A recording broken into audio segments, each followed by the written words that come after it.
അടുത്തൊരു പുസ്തകം എഴുതുകയാണെങ്കിൽ അതും ഒരു ക്രൈം ത്രില്ലറിനാണോ ഉദ്ദേശിക്കുന്നത്?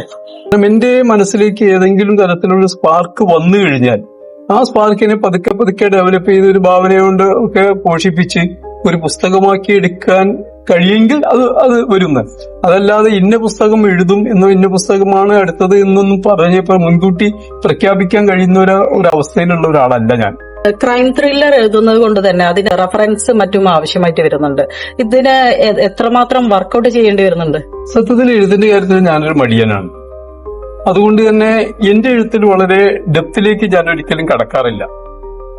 വളരെ ആഴത്തിലുള്ള ഒരു ഗവേഷണം നടത്തിയിട്ടുള്ള ഞാനൊരു പുസ്തകം ഇതുവരെ എഴുതിയിട്ടില്ല. എന്റെ മനസ്സിൽ, എന്റെ വായനയിലും എന്റെ യാത്രയിലോ അല്ലെങ്കിൽ എന്റെ അനുഭവങ്ങളിൽ നിന്നോ കിട്ടുന്ന ചില കാര്യങ്ങൾ മാത്രമാണ് ഞാൻ ഇന്നേ വരെ എഴുതിയത്. അതിനു വേണ്ടിയിട്ട് ചില സംശയങ്ങളൊക്കെ വരുമ്പോൾ മാത്രം എവിടെയെങ്കിലും നമ്മളെ നെറ്റിലൊക്കെ നോക്കുക, അല്ലെങ്കിൽ ഏതെങ്കിലും സുഹൃത്തുക്കളോട് അല്ലെങ്കിൽ വിവരമുള്ളവരോട് ചോദിക്കുക എന്നുള്ള ഒഴിച്ചാൽ ഞാൻ ഇതുവരെ ആഴത്തിലുള്ള ഗവേഷണം ചെയ്ത് എഴുതിയിട്ടില്ല. അതുകൊണ്ട് തന്നെ എന്റെ അതിന് ഒരു സൂപ്പർഫിഷ്യൽ എന്ന് പറയാവുന്ന രീതിയിലുള്ള ഒരു ഒഴുക്ക് മാത്രമേ എന്റെ പ്രമേയങ്ങൾക്കുള്ളൂ. ഇതുവരെയുള്ള നോവലുകളിൽ കഥാപാത്രങ്ങളാക്കിയവർ ഏതെങ്കിലും വ്യക്തിപരമായിട്ട് സ്വാധീനിച്ചവരുണ്ടോ? എന്റെ കഥാപാത്രങ്ങളെ പലപ്പോഴും ഞാൻ നേരത്തെ പറഞ്ഞ മാതിരി എവിടുന്നെങ്കിലുമൊക്കെ കണ്ടെടുക്കുന്ന കഥാപാത്രങ്ങളാണ്. മുമ്പ് കണ്ടെടുത്ത ഒരു കഥാപാത്രത്തെ ഞാനൊരു 3-4 പുസ്തകങ്ങളിൽ കൂടെ കൊണ്ടുനടക്കുന്നുണ്ട്. ഈ മിസ്റ്റി എന്ന പുസ്തകത്തിലുള്ള ഒരു ഇൻസ്പെക്ടർ വിശ്വനാഥൻ ഉണ്ട്. ഈ വിശ്വനാഥൻ ഇൻസ്പെക്ടർ ആവുന്നതിന് മുമ്പ് തന്നെ എന്റെ ആദ്യത്തെ പുസ്തകത്തിൽ കടന്നു വരുന്നുണ്ട്. അന്ന് അദ്ദേഹം ഒരു രോഷാകുലനായ ഒരു ചെറുപ്പക്കാരനായിരുന്നു. പിന്നീടാണ് അദ്ദേഹം പോലീസ് സേനയിൽ ചേരുന്നത്. എന്റെ മറ്റൊരു പുസ്തകത്തിലൂടെയാണത് വരുന്നത്.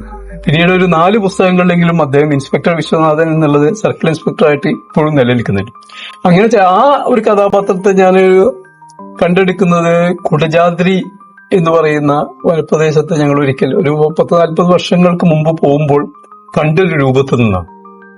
അങ്ങനെ എന്റെ യാത്രകളിൽ നിന്നോ അല്ലെങ്കിൽ എന്റെ ജീവിത അനുഭവങ്ങളിൽ നിന്നോ ജോലി സംബന്ധമായ അനുഭവങ്ങളിൽ നിന്നോ എവിടെയെങ്കിലും നിന്നും കണ്ടുമുട്ടിയ ചില കഥാപാത്രങ്ങൾ എന്റെ പുസ്തകങ്ങളിൽ കഥാപാത്രമായിട്ട് വരുന്നുണ്ട് എന്നുള്ള ഒഴിച്ചാൽ ഞാനങ്ങനെ മൊത്തത്തിൽ ജീവിത പരിസരത്തു നിന്ന് ഒന്നും കഥാപാത്രങ്ങളെ കണ്ടെത്താറില്ല. DC ബുക്സിന്റെ സെഡോറ ഇംപ്രിന്റിൽ ഇറങ്ങിയ മിസ്റ്റി അങ്ങനെ 3ാം പതിപ്പിലേക്ക് കടക്കുകയാണ്. തുടർന്നും നല്ല എഴുത്തുകളുമായി ഇനിയും കൂടുതൽ ക്രൈം ത്രില്ലറുകൾ മലയാളത്തിന് സംഭാവന ചെയ്യാൻ കഴിയട്ടെ എന്ന് മനസ്സ് നിറഞ്ഞ് ആശംസിക്കുന്നു. നന്ദി. സന്തോഷത്തോടുകൂടി സ്വീകരിക്കുന്നു. എഴുതാൻ കഴിയട്ടെ എന്ന് തന്നെയാണ് ഞാനും വിചാരിക്കുന്നത്. എല്ലാവർക്കും നന്ദി, സ്നേഹം.